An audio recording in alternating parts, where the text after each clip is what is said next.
உங்க வீட்டுல இன்டீரியர் பண்ணனாலும் சரி எக்ஸ்டீரியர் பண்ணனாலும் சரி உங்களுக்கான மெட்டீரியலை ஹோல்சேலாவும் ரீட்டைலாவும் டைரக்டா மேனுஃபேக்சரர் கிட்டே வாங்கிக்கலாம். நம்ம கங்கை கொண்டான் சிப்காட்ல இருக்க ஜெயா இண்டஸ்ட்ரீஸ்ல பிவிஎஸ் பண்ணல்ஸ் பெர் ஷீட்டே வெறும் 300 ரூபாயில இருந்தோம். கமர்ஷியல் சாம் பிளைவுட் ஸ்கொயர் ஃபீட்டுக்கு வெறும் 55 ரூபாயில இருந்தோம். எல்லா கலர்ஸ்லயும் water proof MDF board square ஃபீட்டுக்கு வெறும் 88 ரூபாயில இருந்தோம். எம்டிஎஃப் லேமினேட்டட் ஷீட் ஸ்கொயர் ஃபீட்டுக்கு வெறும் 60 ரூபாயில இருந்தோம். All colours of mica sheets per piece வெறும் 800 ரூபாயில இருந்தே வாங்கிக்கலாம். முக்கியமா ஃபால் சீலிங் பண்ண தேவையான சீலிங் சேனல், ஜிப்சம் போர்ட், பிளாஸ்டிக்கான நேச்சுரல் ஜிப்சம் பவுடர்னு எல்லாமே மேனுஃபேக்சரிங் பிரைஸ்லயே வாங்கிக்கலாம். உங்க வீட்டு செவுத்துல வாட்டர் ப்ரூஃப் பண்ண வேண்டாம், வீடு கூலிங்கா இருக்கணும், பட்டி பார்க்க வேண்டாம், சுண்ணாம்பு அடிக்க வேண்டாம் நினைச்சீங்கன்னா சிமெண்ட்டுக்கு ஆல்டர்னேட்டடா ஜிப்சம் பிளாஸ்டரிங் யூஸ் பண்ணலாம். இதுக்கு லைஃப் டைம் கேரண்டியும் கொடுக்குறாங்க.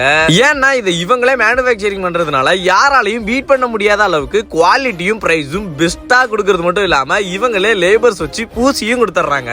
நல்லா நோட் பண்ணிக்கோங்க, இந்த ஃபேக்டரியில இருக்க எந்த ப்ராடக்ட்ஸ்னாலும் சிங்கிள் பீஸ் கூட சோலோவா வாங்கிக்கலாம். மோர் டீடைல்ஸ்க்கு இந்த நம்பரை கான்டாக்ட் பண்ணிக்கோங்க. இந்த ஐடியா ஃபாலோ பண்ணிக்கோங்க. இவங்களோட வெப்சைட்டுமே கொடுத்துருக்கேன், கண்டிப்பா செக் பண்ணிக்கோங்க. Bye bye.